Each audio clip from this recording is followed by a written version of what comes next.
vehículo automotor, las caídas por arma de fuego, los quemados y otro tipo de traumas.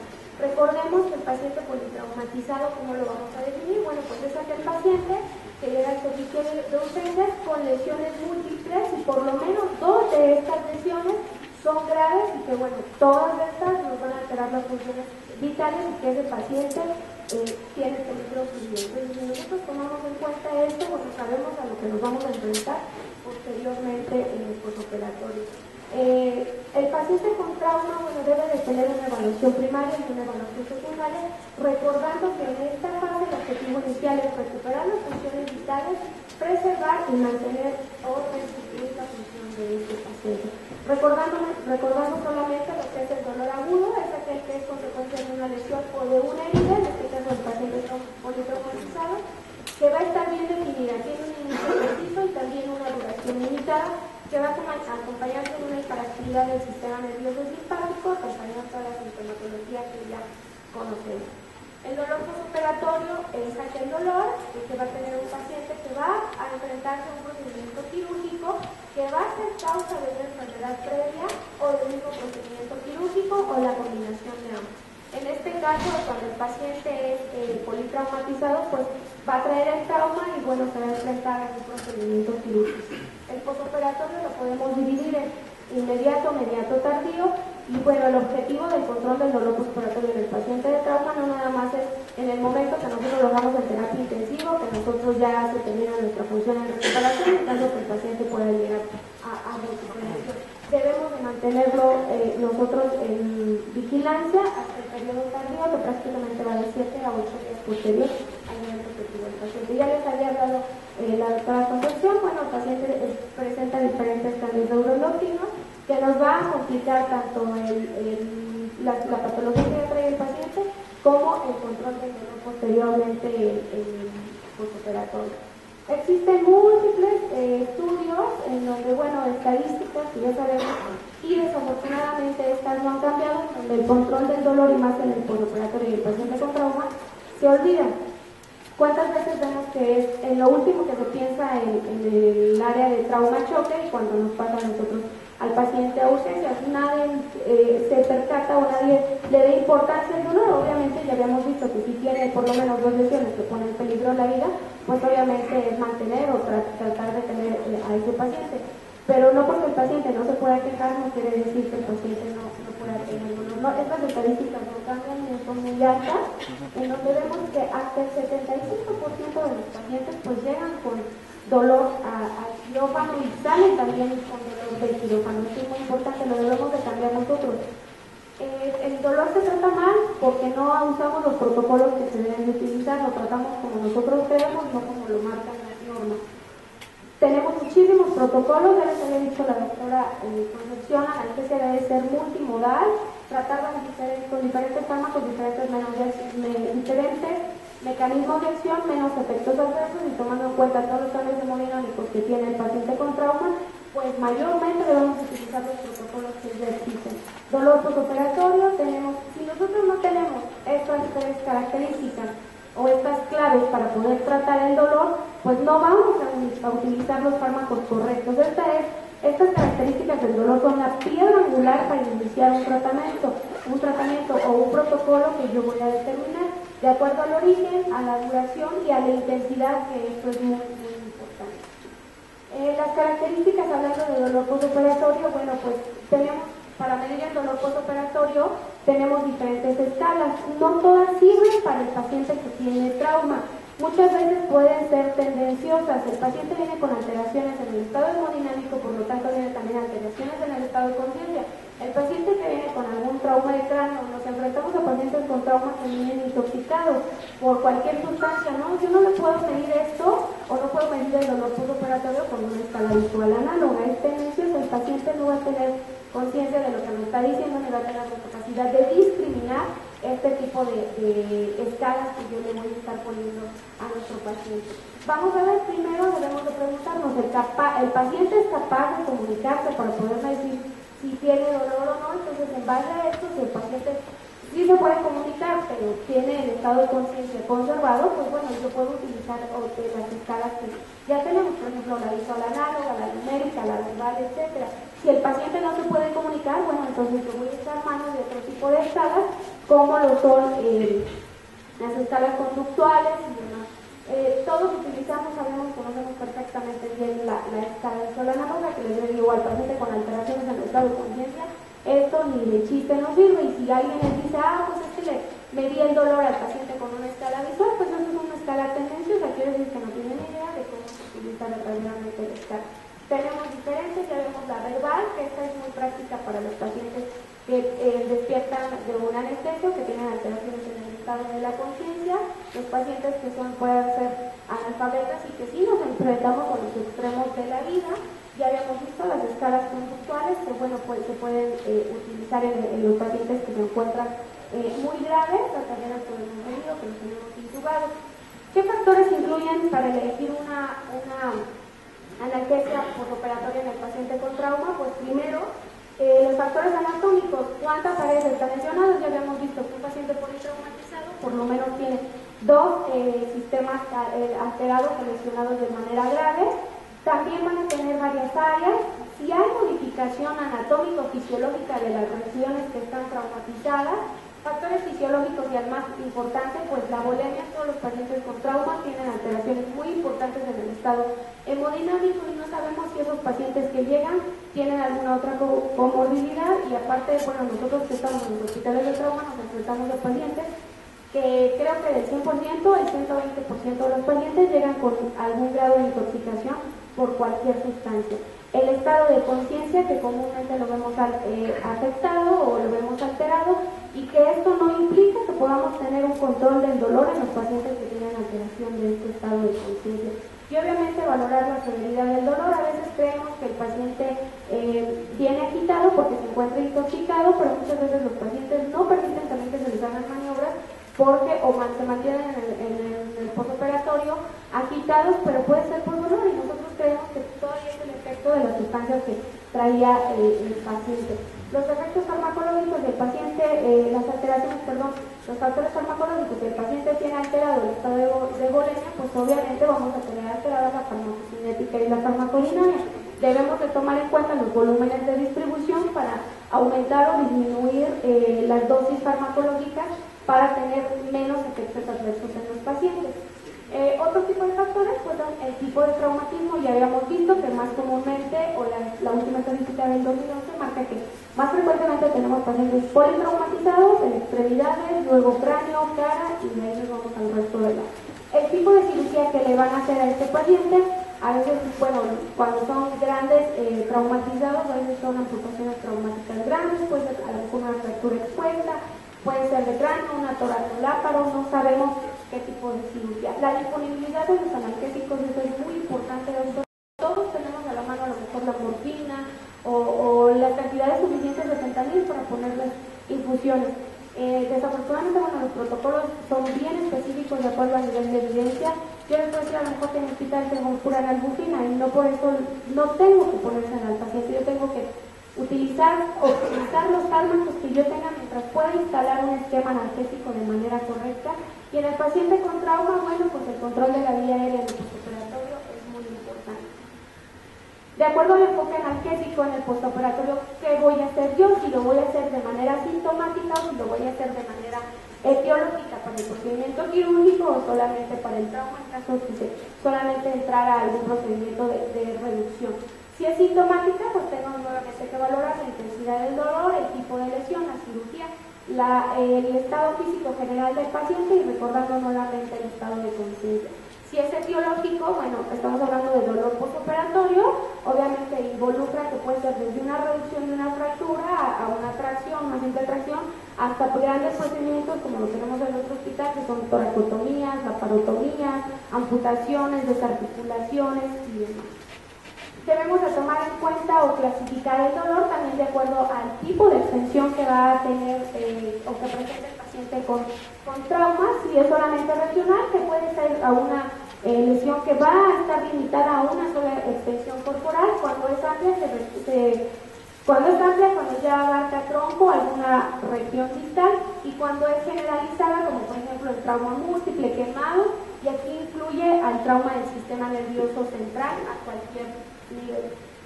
Ahora, también debo de tomar en cuenta cómo controlar el dolor postoperatorio. Les he hecho énfasis mucho al paciente si tiene control de la vía aérea o no. Aquí les voy a agregar al paciente que tiene trauma de cráneo. Nosotros sabemos que en este caso el dolor en el paciente politraumatizado pues no va a ser un dolor leve, va a ser un dolor de moderado a severo. Sin embargo, miren, el doctor Aliaga pone este esquema que aquí marca desde dolor leve a moderado y marca que tiene sin trauma de cráneo o con trauma de cráneo, pues ellos sí utilizan los AINES, que obviamente los opioides de puesta hasta los opioides potentes, y aquí se puede incluir la analgesia regional, como por ejemplo bloqueos de escape, occipitales y demás. Cuando es por ejemplo un dolor intenso en donde ya utilizamos nosotros los opioides potentes, sea en bolo o en infusión, pues debemos de tomar en cuenta si está bajo control esa vía aérea. Y por ejemplo aquí cuando ya está involucrada la vía aérea que no está conservada, pues entonces el paciente ya tiene una ventilación asistida, pues podemos utilizar o echar mano de todos los recursos que tenemos para controlar el dolor en el tercer escalón, los opioides potentes.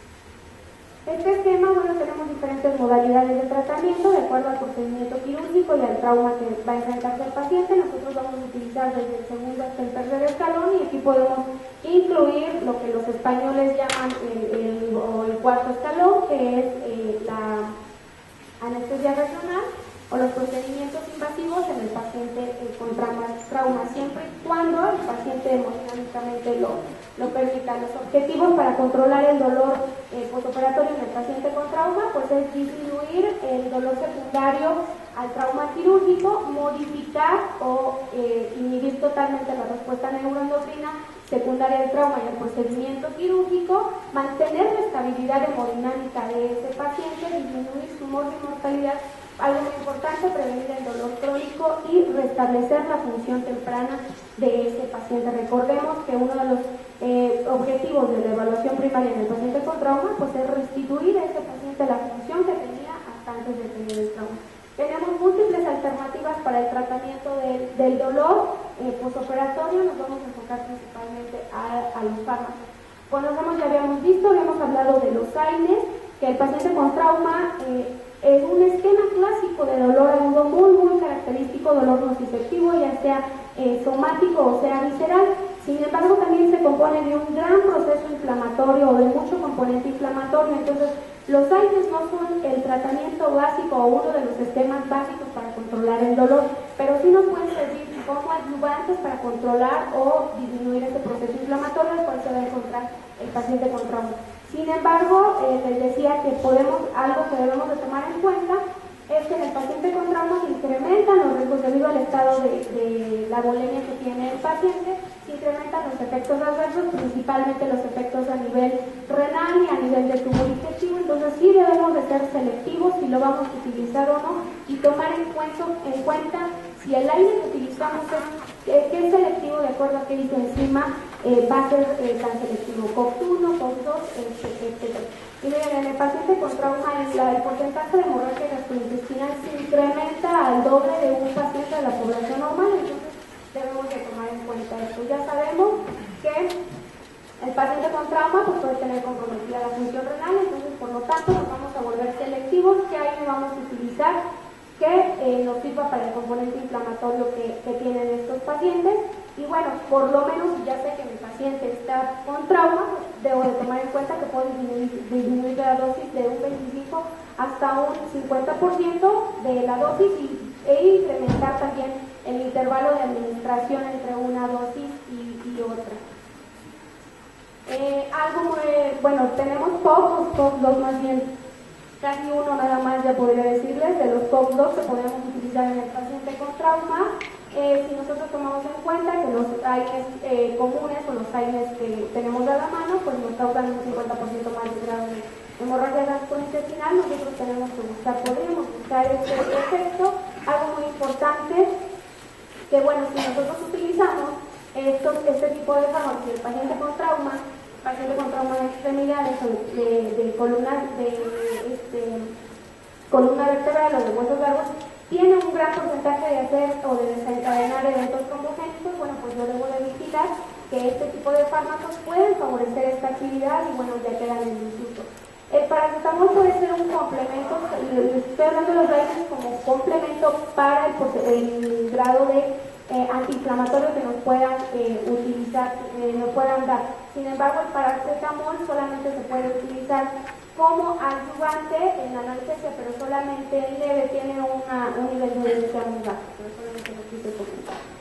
En el paciente con trauma, que debemos de tomar en cuenta de los AINES, no se deben de utilizar solos en dolor severo nunca, se pueden utilizar, ya les decía, con opioides, pero como complemento para disminuir el proceso inflamatorio que tiene el paciente de trauma. No existe ningún AINE diseñado para utilizarse para tratamientos prolongados y algo muy importante, no debemos de combinar nunca dos AINES, no tiene razón de ser. Si utilizamos nosotros un AINE en el paciente con trauma, debemos de ver que sea un AINE de acción rápida, pero de corta duración y que no tenga dosis acumulativa. Otro tipo de fármacos que podemos utilizar son los opioides. Algo de que esto es muy importante, es la principal alternativa en el dolor postoperatorio en el paciente con trauma moderado a severo. Si los nosotros utilizamos por vía parenteral, pues podemos utilizar debemos utilizar un monitoreo continuo y garantizar la asistencia ventilatoria a este paciente por los efectos adversos que podemos tener. Recordar que los opioides también algunos se pueden administrar por vía subcutánea o intramuscular, pero en el paciente con trauma está proscrito. ¿Por qué? Porque su biodisponibilidad y su farmacocinética es totalmente errática debido a los cambios hemodinámicos que tiene el paciente, a los cambios farmacocinéticos por los volúmenes de distribución y el tiempo de absorción que tienen estos fármacos. Recordar que los opioides pues, bueno, son depresores por sí solos de los centros respiratorios, por lo tanto, en el paciente con trauma, pues bueno, debemos estar vigilando mucho eso. Son activadores del centro del vómito y son también...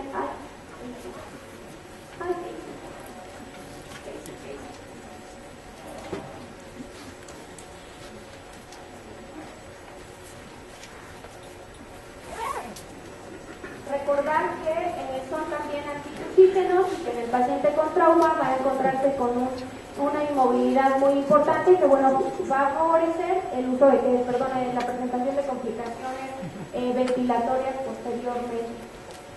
Aquí esto se debe utilizar, o bueno, se deben de tener, debemos de valorar bien siempre a nuestros pacientes porque en el paciente con trauma de cráneo, si nosotros vemos diagnósticos de los pacientes o no tienen una adecuada respuesta pupilar, pues vamos a dar valoraciones incorrectas de estos pacientes.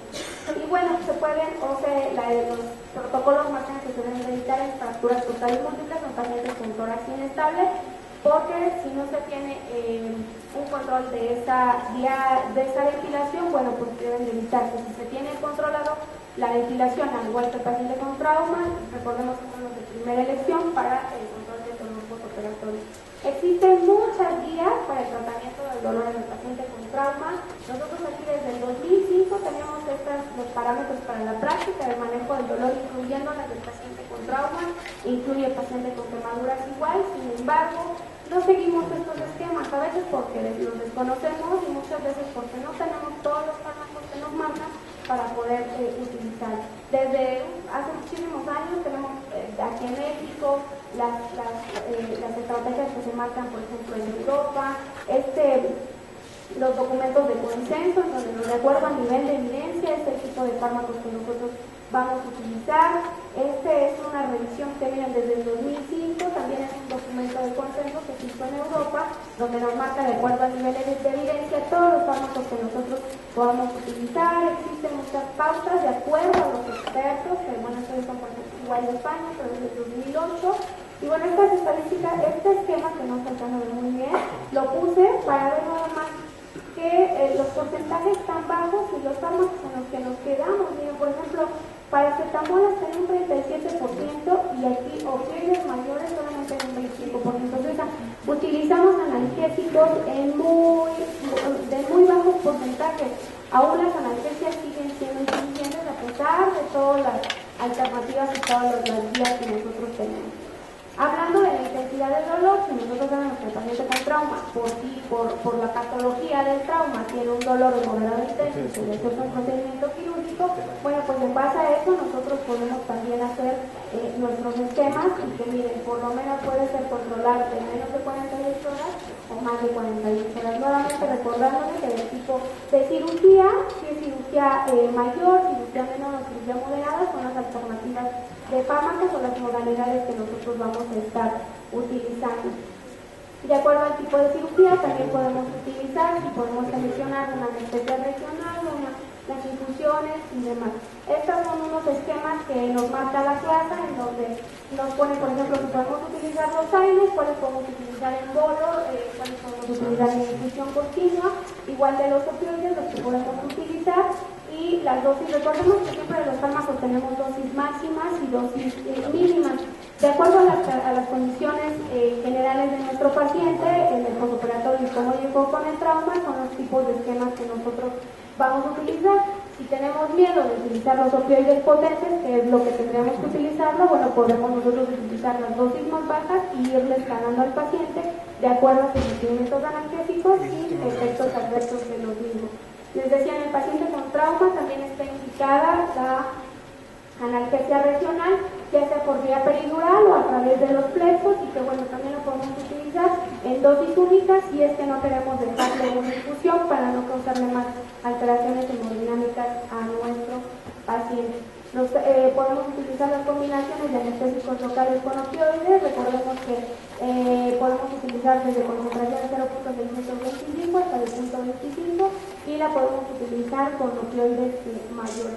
Aquí después de la analgésina no está indicada para utilizarse periduralmente en infusiones, se puede utilizar solamente en bolo y máximo en 24 horas. Recordemos las características de la analgésina. Podemos utilizar desde bloqueo, por ejemplo, en el paciente con trauma de tórax tiene un alto nivel de evidencia para las fracturas totales que sean unilaterales. Algo importante es que los pacientes que sean conscientes. El objetivo es mejorar la ventilación o la ventilación de este paciente y obviamente que se mantenga por sí sola, que el paciente pueda controlar esta ventilación. Hay que evitar los opioides y bueno, podemos asociar el bloqueo intercostal al uso del aire para mejorar el nivel del proceso inflamatorio. Aquí puede ser única o continua. El bloqueo paravertebral también en traumatismos torácicos bajos o lumbares altos lo podemos utilizar.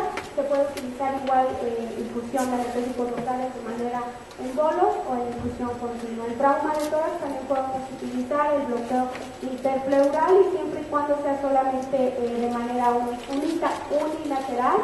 Algo es fácil de poner estos catéteres de tal manera que el paciente no requiere estarse movilizando tanto y causarle muchísimo más dolor. Se le puede dejar, el objetivo es colocar un catéter y bueno, vamos a poner en bolos intermitentes con infusión continua. Los bloqueos de plexos en trauma de extremidades también los podemos utilizar.